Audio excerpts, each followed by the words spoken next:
Now, back in 1991, I wrote a paper called The Comprehensive Assessment of the UFO ETI Subject. And this is in our first book, Extraterrestrial Contact, The Evidence and Implications, which you can get at disclosureproject.org. That book came out about 11 years ago now.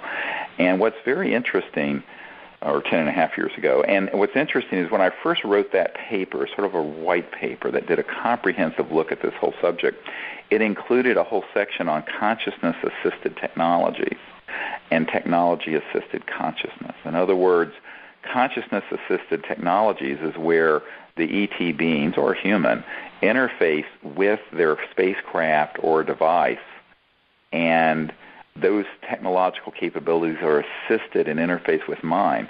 The other way around works, where you have technologies that project or assist consciousness. So in terms of, I'll give you an example. Back in the 50s, there was a man who invented a system that got taken over by the intelligence community and the CIA that enabled the people to be hooked up to a set of electronics which augmented their ability to remote view or see distant places or see into the future. And it was electronic. So that's a technology-assisted consciousness system.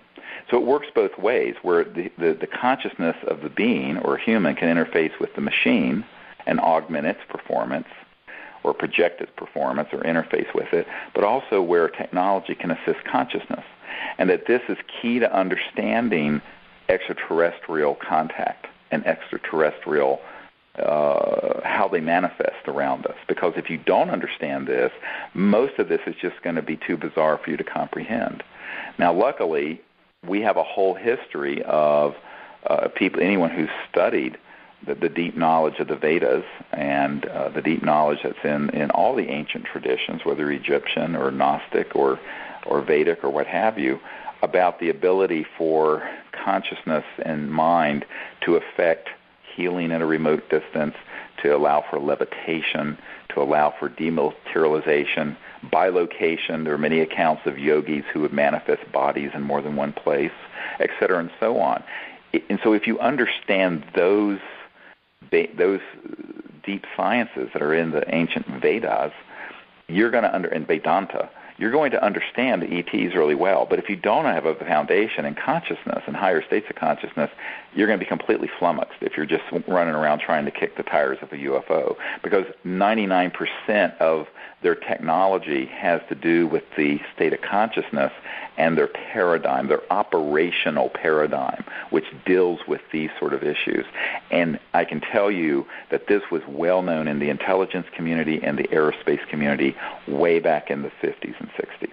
Now, I find it humorous because often I will go to a conference where I'll be talking about this in 2010, and there will be people who are UFO experts where this is revelatory to them. And I'm always shocked by it because I'm going, how can this be revelatory when the literature going back to the 50s and 60s on this subject is replete with examples and expositions of this?